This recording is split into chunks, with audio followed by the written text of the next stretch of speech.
So, it's been a while. As of recording this, it has been almost a year since I've last made a video like this, which is very weird to think about.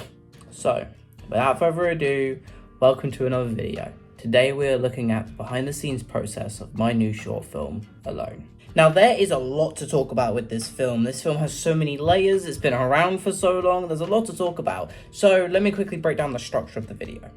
Firstly, we're going to start off with where the film came from, such as its context, where it started, a little bit of context of where it came from, why it took a year to make, and then we're going to be talking about the scene by scene. So we're going to go scene one, scene two, scene three, blah, blah, blah, blah. Going to talk about all of the layers, the different reasons why I did certain things like that, what they represented, a bit of context of what their scene was, and then finally, post-production, which isn't a lot to talk about. I also forgot to mention, I'm going to be going into why I made the teaser trailers and stuff the way I did as well. So, you know what? Let's stop waiting. Let's get into it.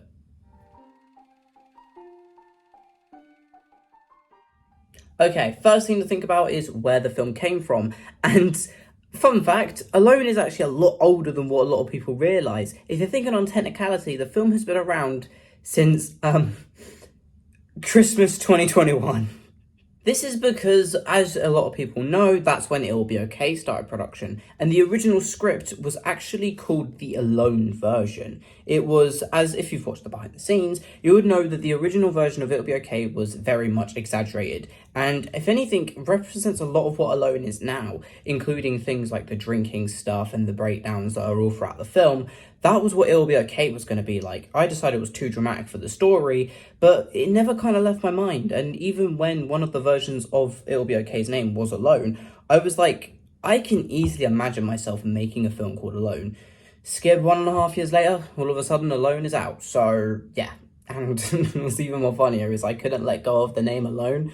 So It'll Be Okay's code name was actually Alone. If you look, or I don't think you can actually access it anywhere, but its code name was Alone. That's why. This is where it originated from. And then the name Alone got put into the archives for God knows how long. And then, fast forward around about 8 months, and all of a sudden, you then have summer of 2022. This is where shit went down the drain. For the rest of the video, I will be talking about some deep stuff to do with my life, so if that's something you don't want to hear, you can click away now. But it was one of the hardest times of my life. I lost both my best friend and my girlfriend, and those were two people who, at the time, I relied on very much. I had a massive fear of being alone, and I won't lie, I kind of depended on them too a lot. When things went down with my best friend, it hurt because I really did rely on him and see him as a brother, and that, along with losing someone who I thought I was going to spend the rest of my life with, really hit me hard, a kind of hard that I failed to process for many, many more months. This was when I started writing Alone. I realised that I couldn't stop denying my mental health and that I couldn't just pretend like everything was okay, and I dealt with it in the only way that I deemed that would work, which was writing. With It'll Be Okay, the reason why the film exists in the first place is because I was struggling with emotions that I didn't fully understand. So, to cope with them, I kind of put them in a script, and It'll Be Okay was staring back at me. The same situation happened here. I just started writing my emotions, started writing these monologues, things like The Three Musketeers, Failed Love Life, One Hit Wonder, Not a Kid Anymore. All of them came at this time. I just wrote monologues that just said how I was feeling. And before I knew it, I was able to order them. And a narrative was staring back at me, and all of a sudden, Alone became more and more prominent. If you were around for Alone's incarnation, you would know that I said almost immediately when I was writing scene by scene that this is something special and that this film is going to be emotional and it was going to be gut-wrenching. I had a very clear idea of what the film was going to look like very early on, before the script was even done. It was simply a scene by scene and was only 8 scenes long. And yeah, that's where Alone started, and as time went on, I made more and more drafts. As a lot of people would know, there was draft 1, which was the original one, draft 2, which went very much over the top. It was going to be like an hour and 20 minutes long by then, and then finally Alone draft 3, which had the perfect combination of everything that we are going to talk about in just a little bit of time. Now, what you would realise is the script was technically its first draft and was technically ready to be made was all the way back in around about October of 2022. The film released in September of 2023. What the fuck happened? And that was my mental health depleted a lot. Not only was I kind of really learning the situation, just because I wrote a script didn't fix any of the problems I was going through, and was still something I was developing even to Alone's actual production. I was still dealing with those problems. But what ended up happening was some other events that I actually want to talk about in another video.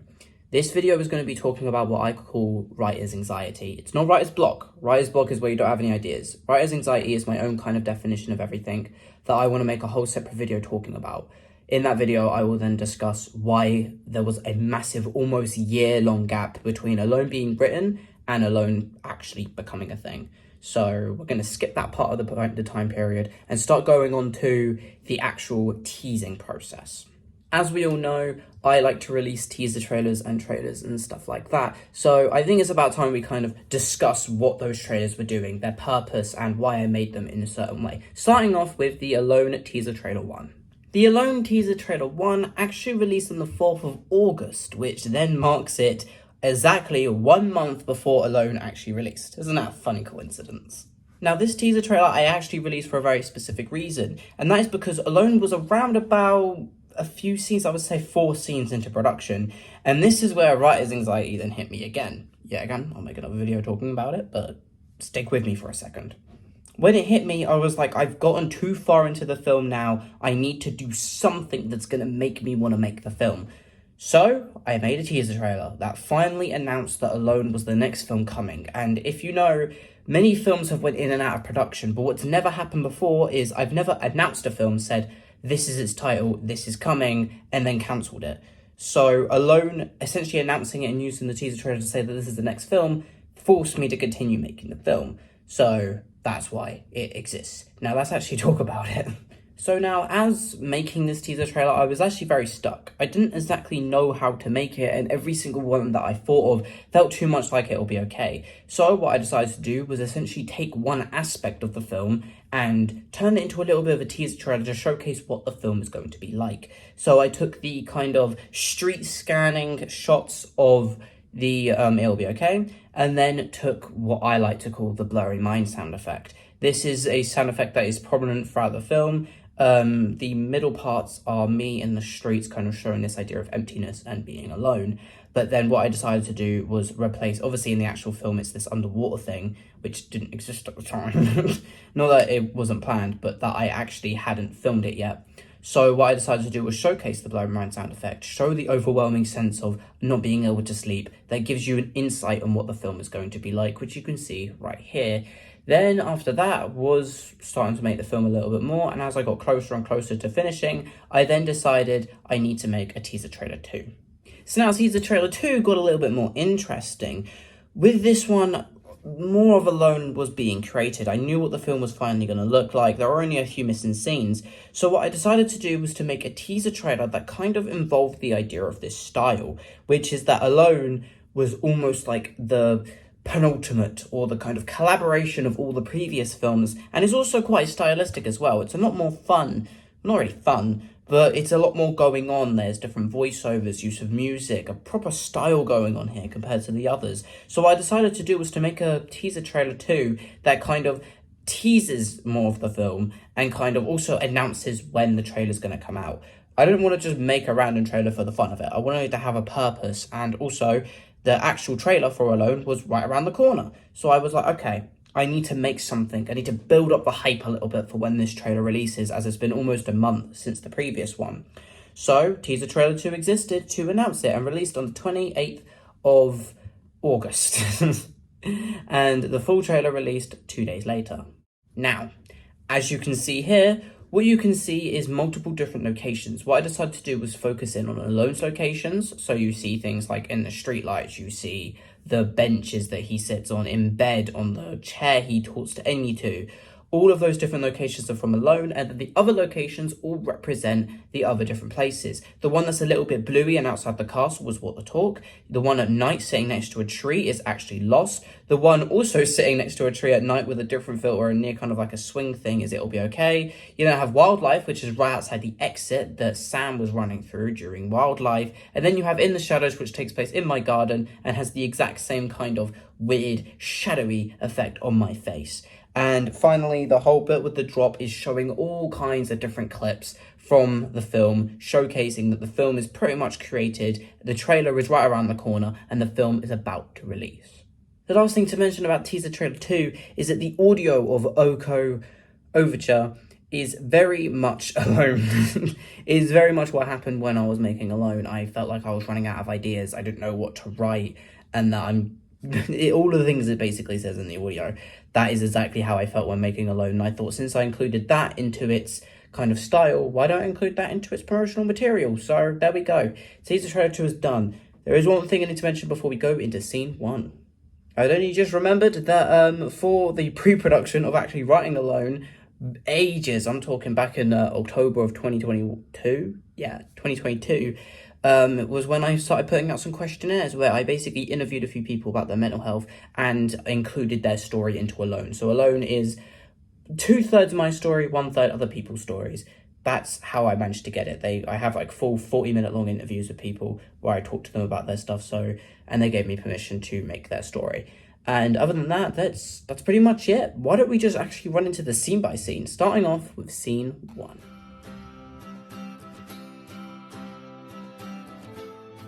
Scene 1 is probably going to be the easiest to talk about. It's quite simple what I attempted to do here, which was to create a cyclical structure that showcases what Theo goes through on his day-to-day, how it's getting very boring, and contrasting that with some happy music. Very simple, just goes through all of his daily things. I film these all at once. There isn't much to talk about behind the scenes wise either. And I chose Infinity because of one reason, or a few reasons actually. One, it's quite happy, quite go-lucky. It also, the fact that it's called Infinity also suggests a little bit more into its backstory, the fact that it's an infinite loop. So that's the reason why I picked it over any other happy songs that were contenders for this scene. And the final bit is actually its bridge into its final verse. The first two are repeated audios. The last one is a repeated one, like a kind of bridge thing to kind of show people that this is the end of the scene and the whole film isn't just going to be the same loop over and over and over again. Other than that, there's not much actually to say about the scene. It's quite basic, quite nice to just start off the film, and that is pretty much it. I guess we move on to scene 2.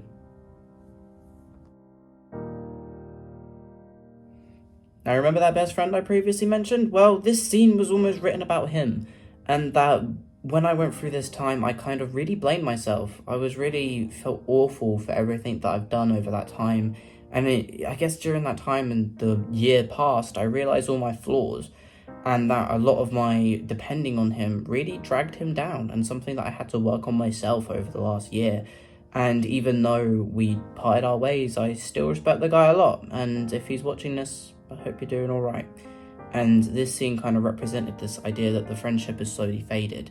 And one thing that I want to emphasize with Ty's character, which we'll talk about more in scene 11 when it is addressed more, is this idea that sometimes you don't have to hate each other. Sometimes these connections that you've lost should just stay lost. You don't need to keep holding on anymore to something that isn't going to happen. Something that I needed to accept over time, and something that this scene represents.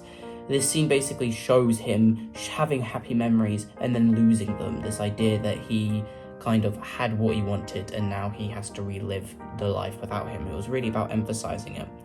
And you can also see this in the costume as well. The white jumper kind of represented the innocence and purity of the friendship.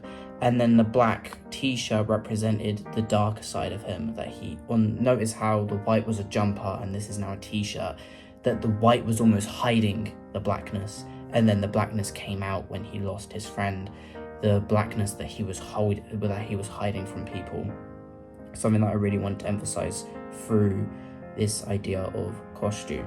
Now, other than that, there isn't much else to talk about the scene. It is very much, everything that is within the monologue is pretty much true. I kept it as real as I could, and I also tried to keep the monologue mostly the same for when I first wrote it back a year ago, because I wanted it to represent the time of the period that it was made. Things about my dad, all true. Calling him out here, you absolute dickhead. He basically did do all those things, and I've decided to keep them all in the script exactly how they are, because I wanted the film to feel a lot more real. And that's another thing that I'm going to talk about in that video that I mentioned, is about the idea of me being vulnerable and why that was honestly really terrifying, and that's why Alone took so long. But other than that, exactly how the scene is. I did completely destroy my room for the little cleaning up bit, and I really like the idea of tidy space, tiny mind, and how that really didn't change anything for me at the time. My room was being absolutely destroyed at that time. I don't really care about it. And so this scene kind of represented that, and how even when I tidied up, didn't make a difference. I just wanted to take a little kind of cliche thing and kind of make a little bit of content out of it, because I thought it would be a bit of fun. Other than that, that's pretty much all the scene has to offer. Now let's move on to scene 3. Before we go, I completely forgot to mention the use of the blowing mind sound effect after this scene.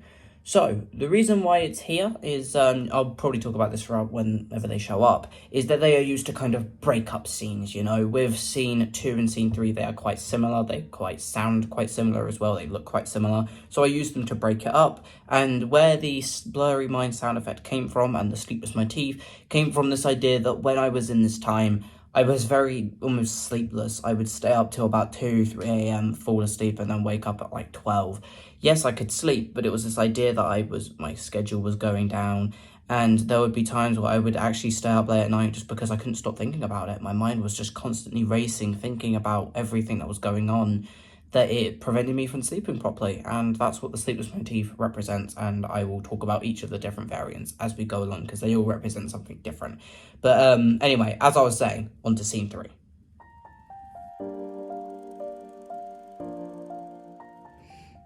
Okay, so for this scene, we're going to talk about context first, and then I'm actually going to talk about what is the film like. So here's the story. At the time, I was dating someone who will remain unnamed for this video and for everything. And they basically had a really horrible ex that did some things whilst we were dating. Now, I'm going to keep these events completely unknown, just going to say that bad things happened. And through it, we managed to get through it together. But I did also do exactly what the film said, and that was blame her for thinking that I was ending up like him. I was getting really down in my feelings and thinking that everything I do and everything that when she doesn't message me back, or if she acts differently, it's because she's thinking that I'm turning into her ex. And obviously, as the film said, little did I know I was becoming him. Something that I regret severely at the time, and something that I really focused on growing over the time, but it still remained as a massive regret for me. And the reason why Failed Love Life, the monologue, ended up being written at that time, because of all the regret, the doubt, all of the guilt that happened. I just kind of wrote that into a monologue, and that's exactly what the film was like. She was a support for me, and someone who, yet again, I relied on too much. Nowadays, I tend to not rely on anyone, because I really do think I've grown and reflected from that time. But it was really, really challenging, and something that I will always envy her for putting up with as long as she did. We ended up breaking up for a completely different reason, which has actually inspired a completely different film, which, who knows, maybe that'll end up coming.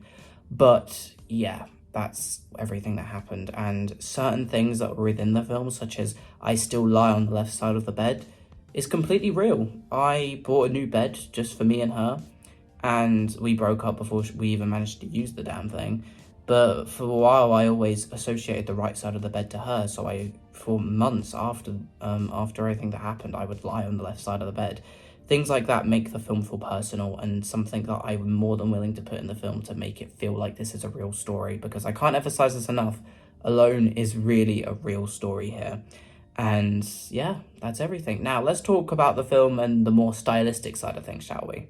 Starting off, the little roses are red, violets are blue segment is basically designed to kind of introduce the topic that this is going to be a love life related scene, and also said everything that was going on at the time as well.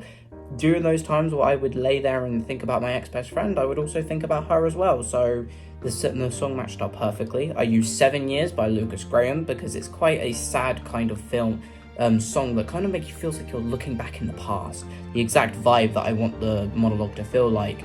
And the scene itself, lying on the couch, staring away, crying, and the bathtub scene. Whilst I wouldn't exactly say they were exact representations, what the bath specifically represented, and also the segment after with Let Go and the top to the scene, which I'll go into in just a second, represented this idea that he was craving the warmth.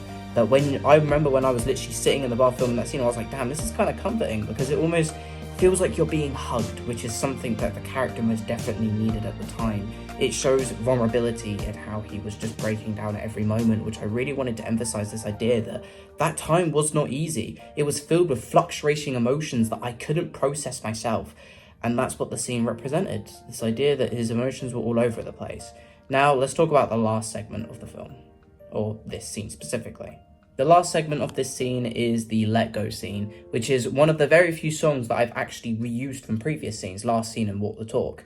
Now, what this scene represented was this idea that he doesn't really know what to do. It's the first scene of contemplation, that he is just trying to figure out his emotions, that he's just laying there, experiencing it and feeling empty. And that's exactly what the scene is. Very simple, and Let Go kind of says all these things that he kind of just wants to let go of it all. He wants to break away, but he can't. And that's what the scene represents. Simple as that. And after is the blurry mind sound effect again. This was used, one, because I yet again wanted to kind of split the film into segments, but also the following scene is a very happy, upbeat scene. And when I was first editing it, I was like, this is far too abrupt. It happens out of literally nowhere. So I added that little moment where he experienced it again, just like the way I would at that time. And then he would look at his phone to then imply that something good is about to happen. And then we lead into scene 4, which is a lot more happier. Speaking of... Alright, scene 4, Facade. Probably one of the more, funnier scenes. The reason why this scene exists is because when I was writing the original draft, my good friend Sharia read it and was like, the film's good. The problem is, it's just a constant downwards hill. And I was like, you know what? That works for the scene, but I've got an idea. That's when Facade became a thing. I basically took Nice and Easy by American authors and then thought, what if I repeated the first scene and then just made it happier? I put on a vivid filter and bada bing, bada boom, you got a scene that actually feels like it has a bit of hope. The reason why I wanted to emphasize this idea of hope is because of what happens later. This marks the last moments of the scene being a bit funny. With the rest of it, it's quite depressing. It's quite talking about some real hard emotions here, and this is the last bit of comedy, I guess. Then further emphasized by the fact that he gets ditched. I like this idea that the camera stays the same and it just shows the progression of time. This scene is the embodiment of my intrusive thoughts. That when people cancel on me, that when they say something or anything like that, my brain would immediately think they hate you, they don't want to be around you. So I took that manifestation of what my thoughts were telling me and turned it into a scene. What if I turned it into a scenario that actually happened? And that's what scene 4 is about. Having a bit of excitement about something, and then your intrusive thoughts are telling you what is going on. So I made that a reality and made it so he got ditched by his friends. The phone call is voiced by Lewis. He did a great job. He just sent me over some voice clips and I put it in the film. And that scene is what if those intrusive thoughts and you had a confrontation with someone, and that's what that scene's about. And finally, the use of OneRepublic's Start Again. The reason why I used it is it has this ticking sound, and like I said earlier, it marks this idea that he is running out of time. He no longer has, it's almost like his life is a time period, and that he is slowly running out because he is losing more and more hope. He is broken down more and more, and from this moment onwards, the film gets even more emotional. The final segment of the film is me slamming my arms and hands into a pillow. This is the kind of thing that I think a lot of us experience, is where we're just so angry, we don't know what to do, and we just let it all out on a pillow. And that is exactly what this scene is. I know I say that a lot, but I feel like I'm explaining some really basic things here, but yeah, that's pretty much it. That's what scene 4 is about, and from this moment onwards, the scene gets really sad, and we go on to the more deeper scenes that have a lot more for me to talk about, such as scene 5, 6, and 7, so let's just get into it.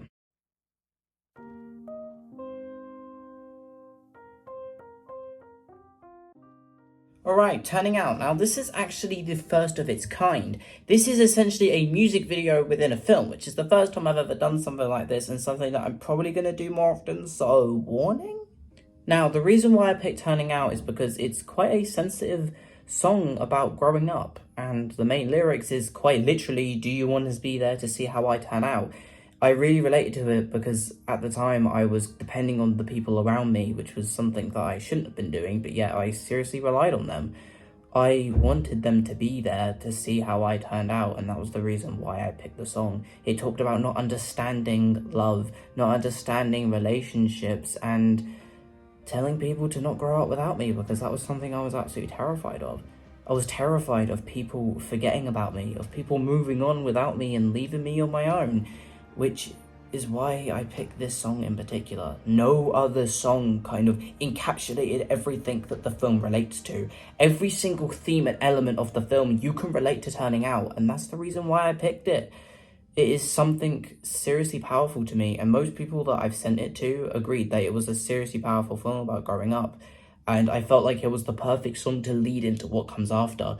A lot of the previous monologues kind of related to the past, and kind of Failed Love Life and Three Musketeers were about the past and how we have these memories we don't want to let go. Whereas Scene 6 and Scene 7 are very much about ongoing things, having to live up to the future, having to grow up, things like that. And that's why I think Turning Out was the perfect song to breach the kind of middle ground between them. And now let's actually talk about the way I interpreted the song and how I showed it on film. Well, to start off, I wanted the verses to be very much lost. That he was walking around this park and didn't really know what he was doing.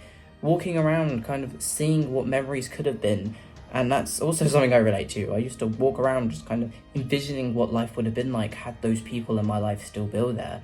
Then after that, firstly we show that he's struggling to talk to Emmy. And then eventually, we then show him Ty. That he keeps seeing Ty and that he wants to talk to him about what's going on, but he can't bring himself to do it. This is very much something I related to a lot of the time as well, was that I had all these people's contacts, and realistically, I could have talked to them, but I couldn't bring up the courage to actually speak to them about what was going on, and I never did. This is the physicalization of that fear, that I couldn't talk to these people when I really wanted to. I also made the music video kind of relate to the song, and that when things got really emotional, we would show the breaking down scenes. When it said, you say I've turned out fine, I say I'm still turning out, it would switch the perspectives on who was talking. The film basically represented what the music was saying, and that was something I really wanted to emphasize in this scene. And I feel like I communicated that quite well. It's definitely the more jumpier scenes, and I will give credit, Joseph Morrison, he was the one who was on cameras for this scene and also scene 11. He did a great job of capturing what was going on, and overall I feel like this is one of the more cinematic scenes in the whole film. And honestly, I think this might be my personal favourite. I absolutely adore this scene, and yeah, that's all I have to say. There is not much else to say about the scene other than the fact that the music represents so much, and the fact he's also still in the black t-shirt and the black jumper, reminiscent of the kind of corruption that is still within himself, that the insecurities are still very much present, and it's something that will also remain throughout the rest of the film. He doesn't really have many more costume changes from here on out. So yeah, let's go on to scene 6.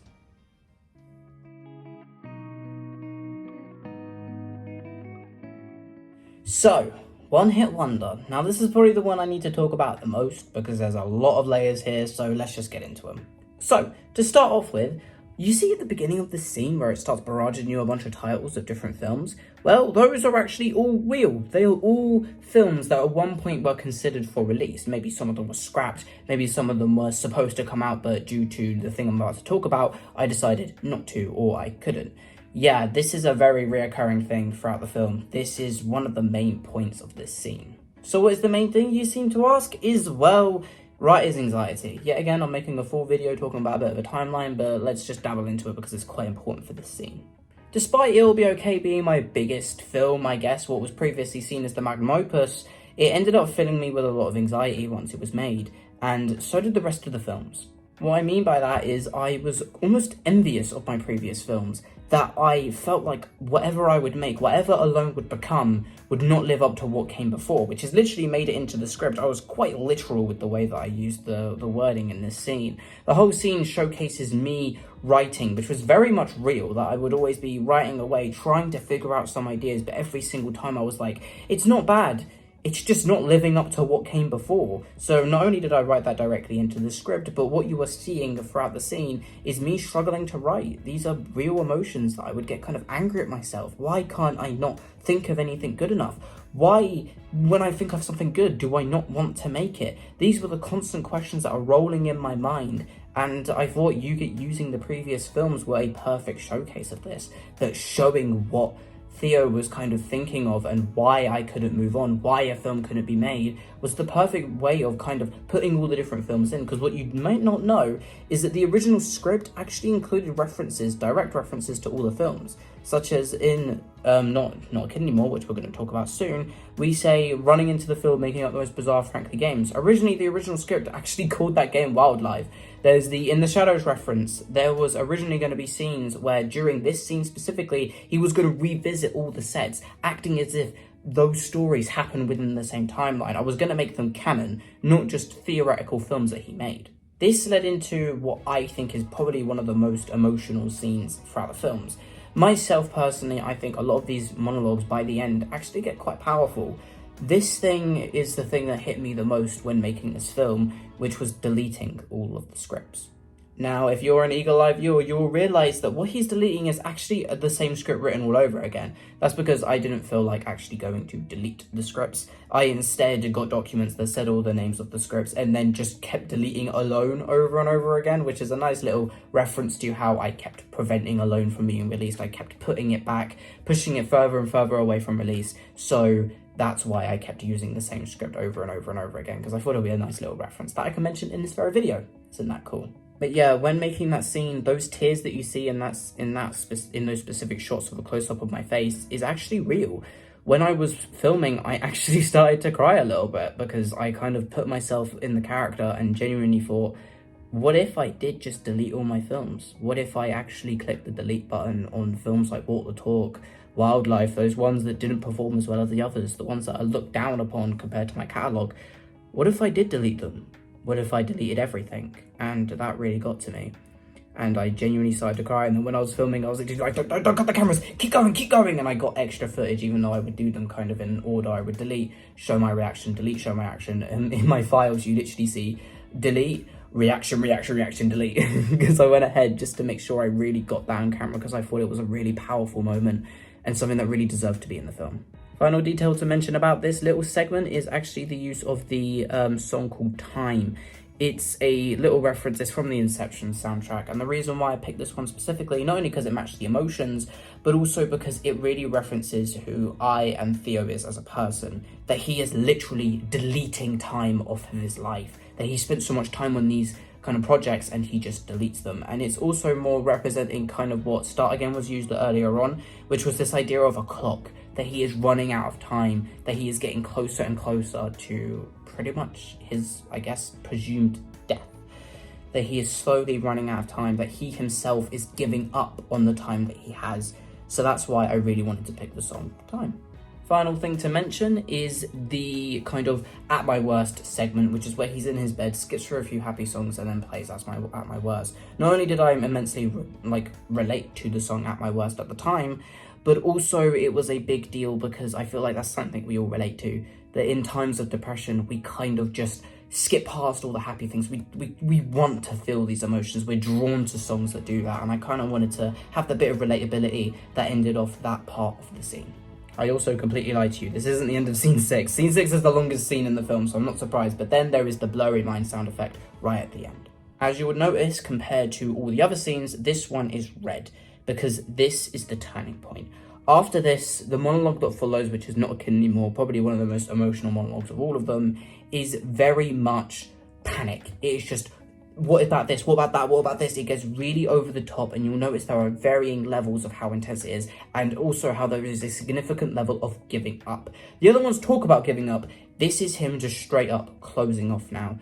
These are the last moments of Theo talking before the rest of the scenes that are significantly more stripped down and emotional, which, talking of them, we're about to talk about them after scene 7, but they are what I like to call stripped down scenes, which I'll talk more about that at the end of scene 7. So why don't we talk about scene 7?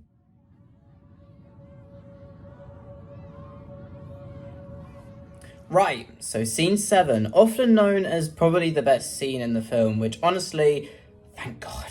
Now this one isn't very hard to explain. We'll start off what the scene is and then I'll talk a little bit of context and stuff like that. So yeah, there's not a lot, but there's a decent amount. So let's just get into it. Starting off, what is portrayed on these drawings is, firstly, I decided to pick specifically drawings and specifically stick figures is because it reminds you of a child drawing. It's almost like a child is illustrating their traumas, which not only is just makes it really sad, but also really adds to the emotion that it feels like Theo is holding on to his childhood so much that he is literally drawing like a child. He is that much so far down the kind of what I wanted to call, but basically so far down memory lane, he is refusing to get off the path. He is constantly trying to reach out to his childhood, and this is exactly what this scene represents. The story portrayed is essentially my story, how I have a family and then my dad disappeared. And the ripping away effect, I like the idea that it's almost like he's trying to forget it, that he tears up the paper, that he crunches it all up and just throws it away, acting like he's forgotten about it, acting like he's okay when really he's not. And the blood trickles at the end would mostly show that as well. Then after that is the friends segment, where basically it illustrates when I was kind of ditched by my friends that also, well, kind of lost from my friends, that also inspired parts of scene 4. And then we show a happy, a sad face that goes, no, a happy face that goes into a sad face, which is basically showing how he's trying to put on a face, that the face is currently going and that sadness is starting to take over him. And finally, the last thing that happens throughout the scene is what I like to call the intrusive thoughts segment, which is essentially where he is trying to tell himself these things such as, you're going to be okay, they really do care about you. And it's the intrusive thoughts of, no, they don't. And how overwhelming it is, the way that they scribble out the original thought and the red immediately pierces your eyes and showcases how loud these sounds, how loud these thoughts are, despite the fact that they're actually written over other things. And then finally, there's the ripping away segment at the very end, which basically shows of him trying to reach out for help. He is trying so desperately to be heard, but no one is hearing his cries. His doubts are ripping away literally at him as a person, that even when he pleads, even when he tries to think that everything is okay, he can't deny the fact that he is slowly losing himself. And that's exactly what this scene represents. And then by the end, he pretends that he's okay. And that's all he does his entire life. Kind of like what I do a lot of the time back then. And that's what I wanted to show with this scene. And what overplays this? Well, firstly, we start off with him looking at a picture. This picture is, well, the music playing over is a song called Normal. The reason why I picked it was because I had this child, like, talking and, like, shouting in the park, like, shouting background in the park. And it really makes you feel this idea of nostalgia, that you are gripped in just as much as he is, and I really wanted to emphasize that through the music. Another part of the song was actually In My Blood by Shawn Mendes. The reason why I picked this song is because I wanted this idea that it is his final thing. He's trying to say it isn't in my blood, that I'm going to keep going on, I'm going to keep pushing, when the scene itself actually contrasts the message of the song. And the song goes on about anxieties, about wanting to give up, about trying to find ways of soothing your mind, and it doesn't work. And that's why I picked that song. Quite simple, I really just needed a song to kind of play over it that wasn't distracting, that kind of added to it, and that will also, I wanted a pure piano song because I felt like everything had some sort of other instruments going on. I just wanted a pure kind of, I guess, almost like an acoustic, but not acoustic because it's a piano, just a really raw song that plays over quite a real creative scene. Finally, the breaking down at the end was there for 2 reasons. One, the animation wasn't long enough. I needed to extend out to the rest of the monologue. And also, it was a nice moment because when it reaches a point, you actually kind of think that it was on purpose because it kind of has like a little bit added on to the end, it almost feels like.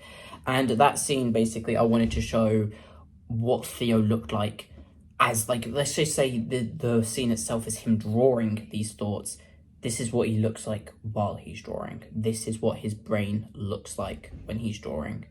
And then it leads on perfectly into scene 8, which I'm going to quickly talk about what these next set of scenes are and why I probably don't have a lot to really say about them. Scene 8 through 10 are what I like to call stripped down scenes. These are basically ones that I've stripped out all the stylistic things to kind of portray the story. One, because it's other people's stories and I feel like showing it in a more mature, kind of realistic way is probably the best way to go about it. But also because I didn't want it kind of distracting as well. A lot of what the other scenes are, there's monologuing, there's dramatic music, there's kind of montage segments, music segments, there's expressionist moments with him drowning. There are so many different stylistic things that I really wanted the last few scenes before the attempted suicide that it would be completely stripped down and just showcase the story now. You know all the things you need to know. Now it's time to see what the ending of it all was.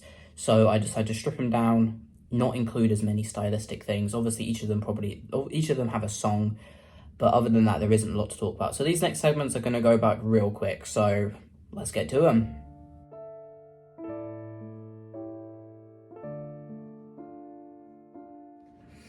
So, as previously said, there's not a lot to say about Painbearer, although it is a new day. Originally, so this video has actually been filmed over multiple days. I've had a haircut, so there's no point in trying to hide it. So, anyway, on to Painbearer. Painbearer is exactly what it says on the tin. It is a scene about self-harming.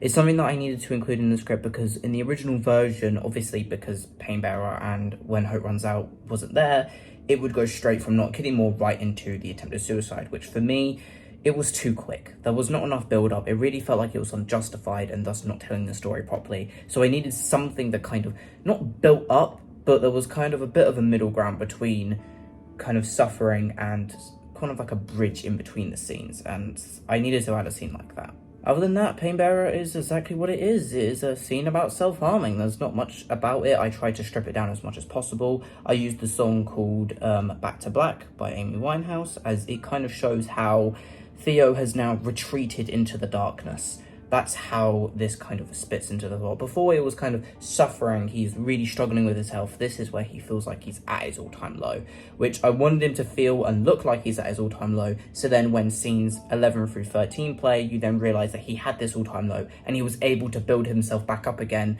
so he can be kind of feeling better. And that's another thing that I'll talk about in the later scenes, that I don't want it to be all of a sudden he's happy and life is great.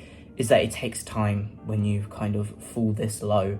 And it's what I wanted to show. I wanted to show a realistic scene that can showcase how low Theo is, but also that even though he hit this low, he can reach an all-time high as well. And that's really it. Painbearer is a very simple scene. There isn't much else to it. I stripped it back and that's pretty much it. So let's just move on to scene 9.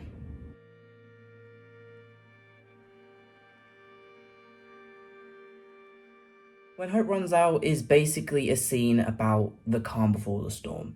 I needed a scene that basically showed that it was almost like the attempted suicide was a bad decision. I didn't want it to be a rush at the moment he tried to do something to himself. I needed it to be a calm thing, that this was like his last resort, because I felt like that was the most accurate thing I could do. When it comes to being in these state of minds, there are so many thought processes going on. I interview many people on how they kind of processed it when they had these kind of thoughts, and a lot of it was premeditated. On the fact of they thought about what it was like with their family, how would they process it, how would they feel, what would they miss out, etc. There was so many different thoughts, and I was like, I'm not about to make a scene where he rushes into it and he does it in this spur of a moment thing. So I was like, I need to add a scene where it's almost like he's thinking. And it's also a scene that calms down. Painbearer is a very intense, emotional scene. I needed a scene that calmed down and took a moment to breathe, to make the viewer feel overwhelmed. And so that's where When Hope Runs Out comes from. How I came up with the scene was I was just browsing for music. I needed to find this kind of calm before the storm scene. And then I found When the Last Hope Runs Out. It's a song that's purely instrumental. And when I thought of it, all I thought was just this idea of someone sitting on a field, staring into the sky, just kind of thinking about life, not really knowing what to think, not knowing how to think. And I thought this kind of atmospheric music, along with a moment where you're just sitting down and breathing with him, I think is just such a powerful moment and really makes you feel like you can understand him when he's writing these letters, when he's looking around saying goodbye to his pets in scene 10, and also his recovery later on. You fully understand where he's coming from. I didn't want to brush through all these things because I felt like you would then just feel like you're watching a very generic depiction of kind of mental health and how we suffer from it. And so these scenes allow you to kind of feel what Theo is feeling without him saying it. Throughout the film, it's always monologues telling you how exactly he feels. This is a scene where you just feel it. He doesn't tell you how he feels. It's just how it is. And that's all the scene is.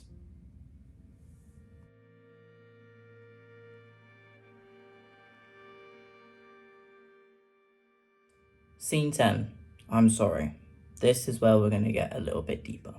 Throughout last summer in my struggles, there was obviously times where I was like, I never wanted to kind of end it, but more of, it was almost like, what is the point of keep going when there is nothing left? And then the one thing that would stop me is, it would then just put all the pain on other people. Even though, yes, I've lost a lot of important people to me, it would also put pain on the remaining people who are left. And simply that isn't fair. That then got me thinking, for this scene, it shouldn't be some sort of big climactic ending, it should be a calm thing. And I wanted him to write a note to people who are important. So I put myself in Theo's shoes. I was like, if I was to do what he is planning on doing, what would I say? What would I write? And I put myself in those shoes and kind of just wrote from the heart about how sorry I would be to everyone and how they don't need to worry and all these kind of things. And then when I was finished, I was like, this is a heartbreaking thing. And I immediately knew from that moment, compared to all the other monologues and stuff, this one needed to be a lot more calmer.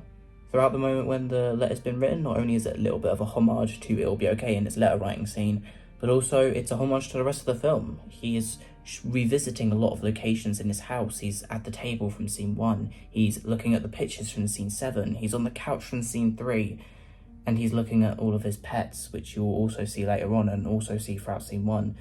Multiple different locations that I wanted it to almost be like he is finally saying goodbye, that he had no intention of coming back.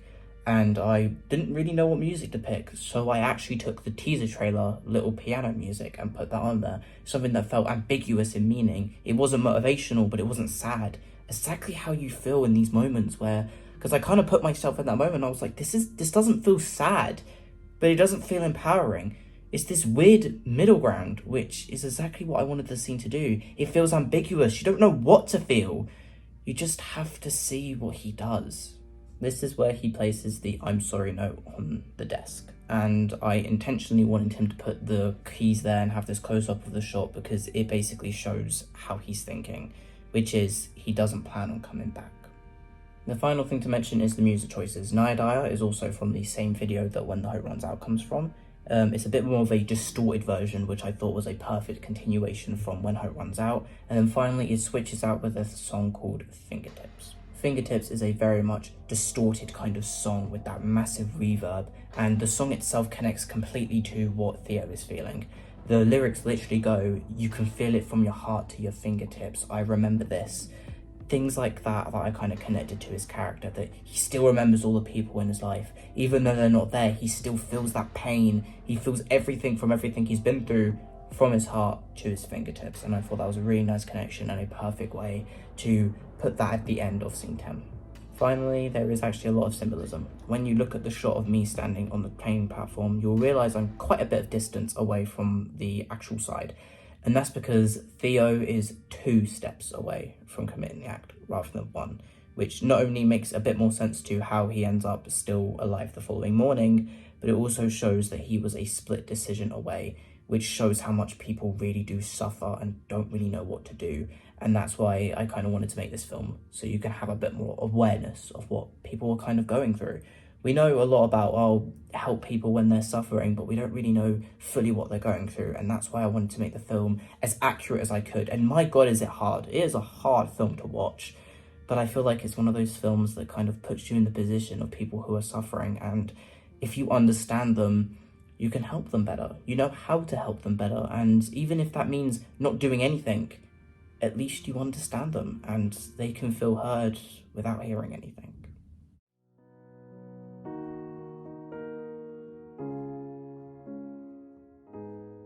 Scene 11 is the beginning of the rise for Theo. As previously mentioned, the last 3 scenes in the film are designed to kind of show this rise. Not that he is happy all of a sudden, but more of this gradual increase on how he is working on himself and how each day is getting better than the last.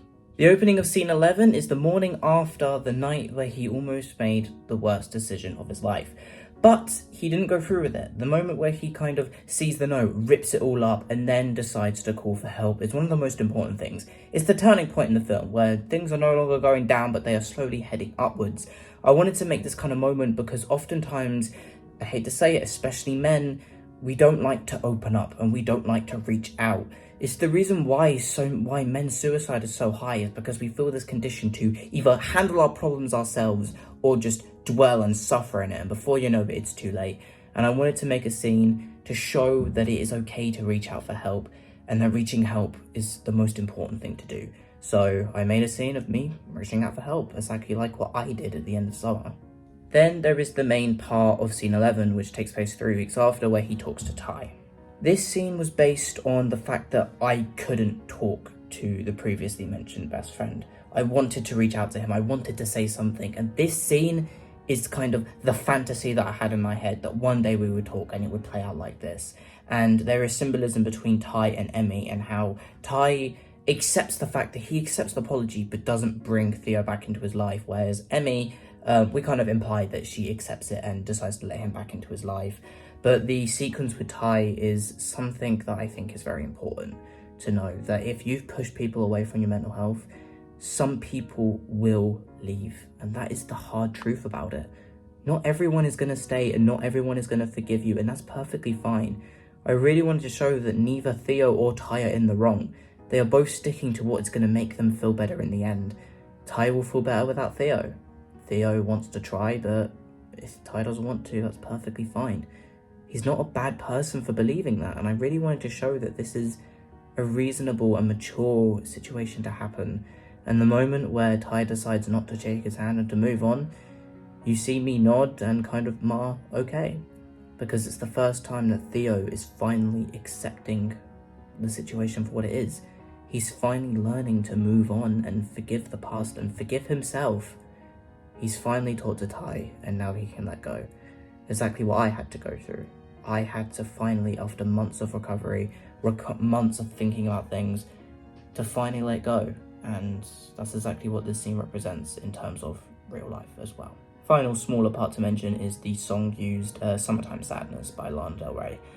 This song was definitely a last minute thing that kind of got added into the film. I needed a background piano, and I thought this song mattered really well because it was obviously filmed and based on summer, so summertime, and it's still a sad scene. It's hard to let someone go even when it's mandatory.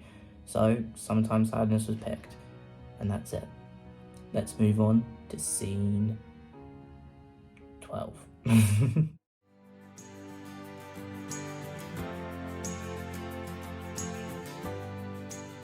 Scene 12 is actually a very simple scene, but there is a little bit of context I need to talk about it with.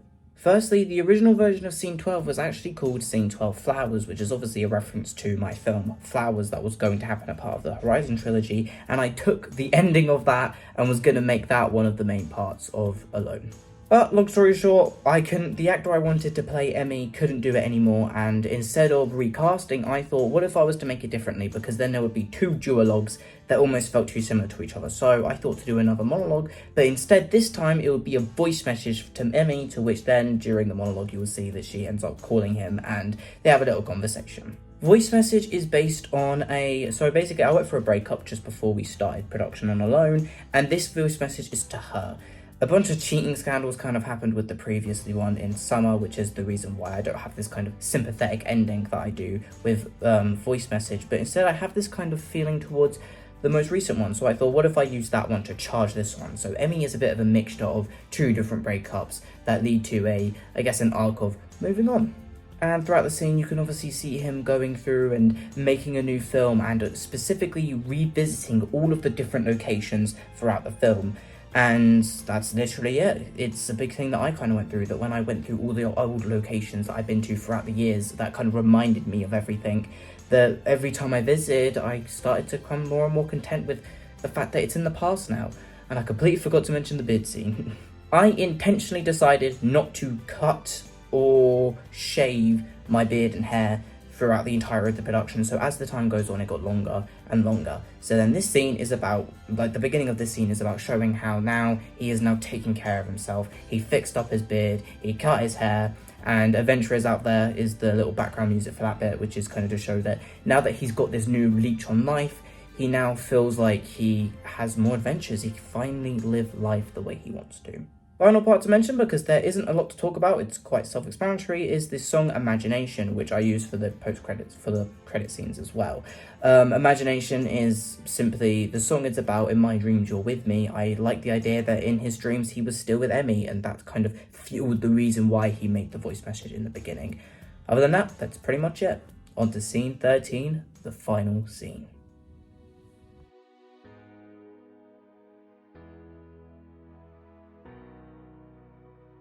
Scene 13, Growing Pains, which is very similar to voice message, so let's just get to it. Growing Pains is essentially everything I wanted to say to myself back in the past, which was to keep fighting, all these kind of different advices that those who really care will stay. It's okay to let things go, always prioritize yourself, always think about yourself, all these kind of things that I would tell myself throughout the past few years. What you didn't know is that this monologue had been building up for the last few years. Whenever I had a kind of moment that kind of touched me, I added it into this little monologue. And before I knew it, Growing Pains went from about this big to about this big in the script. And that's what the whole scene is about. He also continues to write alone, which we then reveal at the very end is the fact that he's writing a little thing, which I thought was nice, because that's kind of how it was for me, that when I finally started to feel closure is when I finished writing alone. And a big thing throughout this monologue is the fact that he says he's not perfect, he's not made it, he's gonna have dark days, but that's okay, because it's part of recovery. Everything's not going to be okay in the click of a finger. It takes time and it takes effort. It's never going to be the same like that again, but that's exactly what I wanted this scene to be, and is exactly what it represents in the story. It represents him finally trying these things out and finally getting somewhere, changing his mindset and finally feeling like he's achieving something. Growing Pains then has a very similar ending to It'll Be Okay, which I did intentionally. It's the fact that this kind of mirrors everything that came prior. I redid It'll Be OK's ending and put me there. Originally, me and the previously mentioned best friend was there, and now it kind of shows the progression of time, that now it's just me, and that's okay. I don't need another person by my side, and I can make these films and I can continue on with life knowing that what's happened is in the past now, and I can appreciate everything for what it is, and that's it. That is Growing Pains, and that is the film.